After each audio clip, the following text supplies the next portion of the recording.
ये सब जो कोर्ट को जाकर केसेस डाल रहे हैं, क्या वो मोहन भागवत साहब के चाहने वाले नहीं हैं?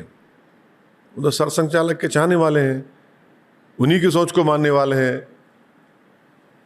तो ये वो उन्हीं की तो निंदा कर रहे हैं, नहीं, उन्हीं को तो कह रहे हैं। अरे देखिए, अगर आप गलत समझ रहे हैं तो उनको रुकाइए ना। फिर आप कहाँ रुका रहे हैं उन लोगों को? चलिए, वो तो आगे की बात है, लेकिन सिर्फ उनके बयान पर आपको कुछ थोड़ा सा लगता है कि proof of the pudding is in eating. Sure, आप कितने बार बोलेंगे? आप रुकाइए ना उन लोगों को। आप, इसका मतलब ये है कि आपकी बात नहीं सुन रहे हैं वो लोग।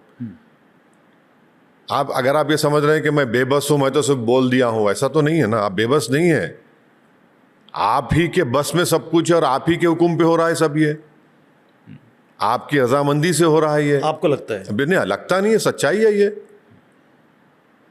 और देखिए, जब उनका स्टेटमेंट आया उसके बाद से उन्हीं के बहुत बड़े लीडर ने क्या कहा, नहीं उसका मतलब ये नहीं था, उन्होंने कह दिया दूसरा मतलब था।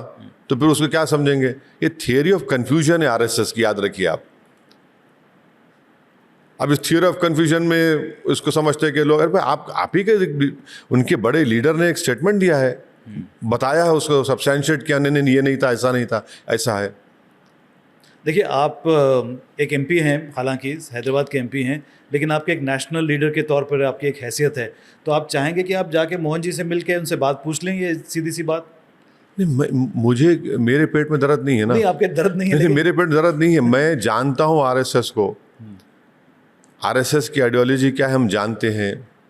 आरएसएस इस देश को प्लुरलिज्म और डाइवर्सिटी को ख़त्म करके एक थियोक्रेटिक कंट्री बनाना चाहती है, ये हम सब जानते हैं। उनके लीडर्स के स्टेटमेंट्स रहे हैं, चाहे वो हेगडेवर हो, डॉक्टर हेगडेवर हो, गोलवालकर हो, प्रेसिडेंट मोहन भागवत हो, उससे पहले दियोरस हो, राजू भैया जो बोलते हैं वो हैं। तो उनके स्टेटमेंट्स हैं ना, ऑन रिकॉर्ड स्टेटमेंट्स हैं।